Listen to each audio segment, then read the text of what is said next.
El libro del mes.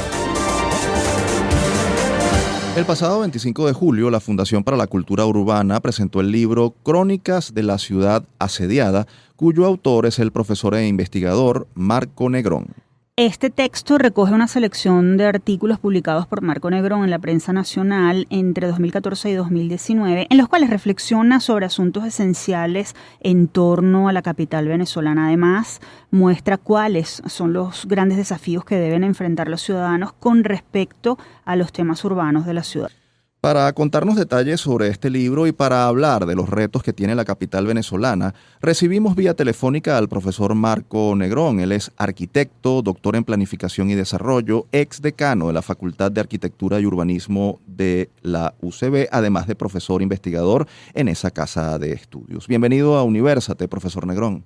Buenos días, encantado de estar con ustedes en este aniversario de Caracas.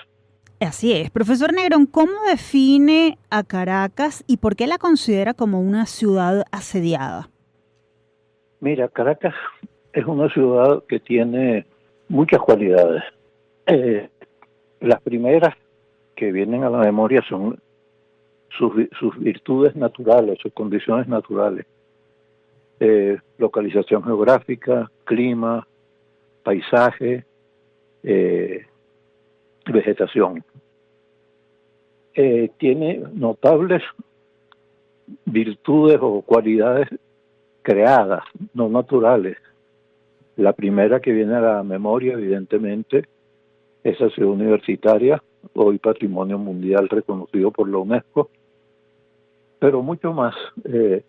Claro, Caracas no tiene una arquitectura colonial de gran nivel como Ciudad de México o Quito, incluso Bogotá. Primero porque no hubo esa gran arquitectura y segundo porque lo que había en gran parte fue demolido. Pero a partir de mediados del siglo XX produjo una arquitectura de gran calidad,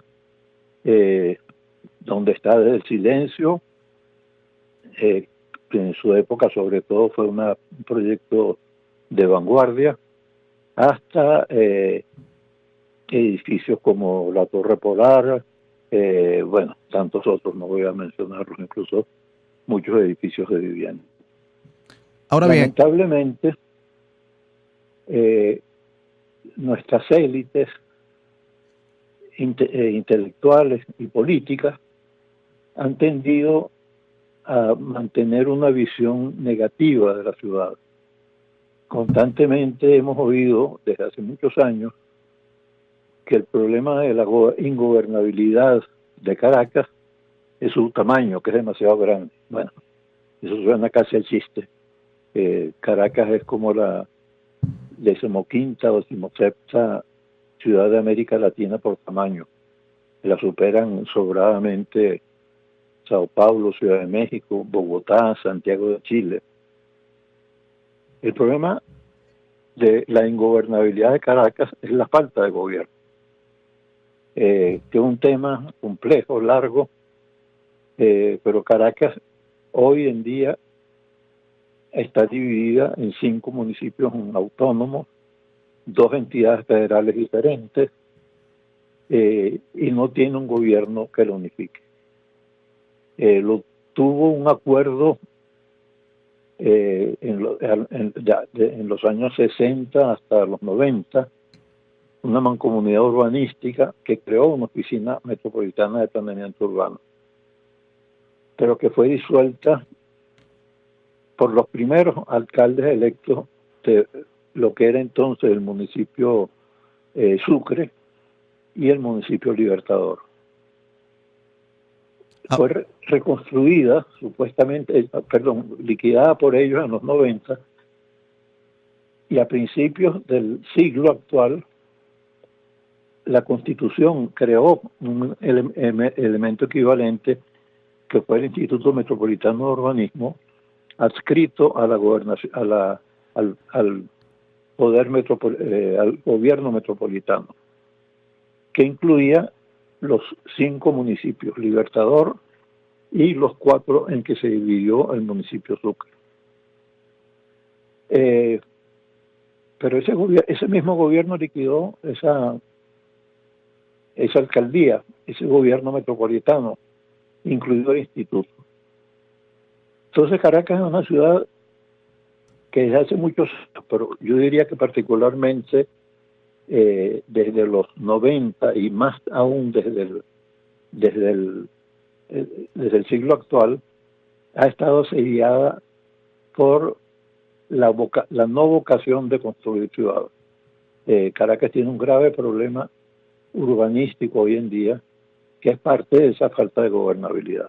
¿Cuál cree usted que es el principal trabajo que deberían emprender las autoridades y responsables de política pública y gestión urbana para detener el deterioro de la ciudad? Mira, en este momento no hay autoridades en Caracas, ni las que están, digamos así, afiliadas al gobierno nacional, ni las que se dicen de oposición. Claro, hay un problema real en la medida que la crisis del país es la que es y la economía se ha hundido. Hay grandes dificultades para mantener una inversión urbana digna. Pero además creo que a las autoridades locales no les interesa la ciudad. Les interesa generar recursos. Ahí tenemos casos como el reciente de las Mercedes, donde se ha hecho una intensificación, una densificación edilicia brutal sin tocar los servicios. No ante la mirada indiferente de la alcaldía, que se dice una alcaldía de oposición, no de gobierno, sino aupada por la alcaldía y facilitada por la alcaldía. Caracas debería tener dos prioridades muy altas: atender la ciudad informal, que no sabemos qué tamaño tiene hoy, porque no sabemos qué tamaño tiene Caracas, no hay estadísticas. Uh-huh. Pero esa población que vive en una situación de minusvalía de derechos urbanos, pero que ha construido media ciudad a pulmón, debe ser ayudada, no, se le debe dar las condiciones, ayudar a que alcancen las condiciones de vida, de calidad urbana del resto de la ciudad, que no es que sea altísima, pero hay una diferencia, una segregación muy grave. Y luego está el tema de los servicios. Yo me atrevo a decir que durante el siglo XX, solo desde el año 2000, Caracas ha retrocedido. Caracas tuvo épocas en que creció muy poco, que mejoró poco, pero nunca retrocedió, nunca empeoró. Aquí estamos en una situación en pleno siglo XXI, como en la que estuvo Caracas al finalizar la guerra de independencia, que se prolongó durante casi todo el siglo XIX hasta el final de la guerra federal. Las autoridades, los planificadores y gestores de política pública son los principales responsables de lo que ocurre con Caracas, pero los habitantes son o deberían ser sus principales dolientes. ¿Qué pueden y deben hacer los ciudadanos, los caraqueños organizados para hacer valer su preocupación e incidir en el freno de este deterioro? Mira, hay un gran esfuerzo que hay que reconocerlo, o una gran movilización, si se quiere, de parte de la sociedad civil en defensa de la ciudad. Lamentablemente, esos esfuerzos sufren de la misma dolencia que tienen las alcaldías de la ciudad: su fragmentación, su aislamiento. Aquí sigue predominando el concepto de vecinos, de asociación de vecinos y zona residencial.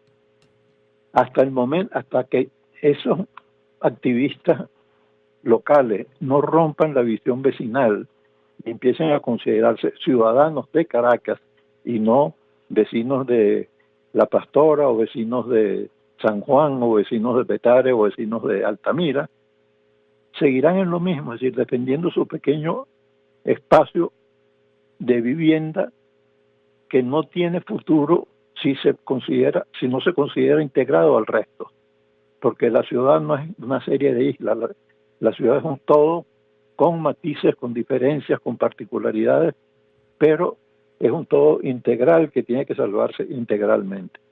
Mientras quienes se movilicen para defender los intereses urbanos o ciudadanos se sigan viendo como simples vecinos, defensores de su pequeña parcela, toda la buena voluntad que pongan no va a dar resultados. Profesor Negrón, nos quedamos sin tiempo, pero le agradecemos muchísimo nos haya acompañado en esta edición de nuestro programa y nos haya aportado estas reflexiones tan importantes y tan valiosas en un aniversario más de la ciudad de Caracas. Gracias. Un gusto compartir con ustedes. Espero que sea útil para ustedes y los radioescuchas lo poco que he podido decir. Gracias a ustedes. En la línea teníamos a Marco Negrón, doctor en Planificación y Desarrollo, exdecano de la Facultad de Arquitectura y Urbanismo de la UCB y autor del libro Crónicas de la Ciudad Asediada. Para conocer dónde adquirir este texto pueden seguir la cuenta @culturaurbana en Twitter o @culturaurbanaoficial_ en Instagram.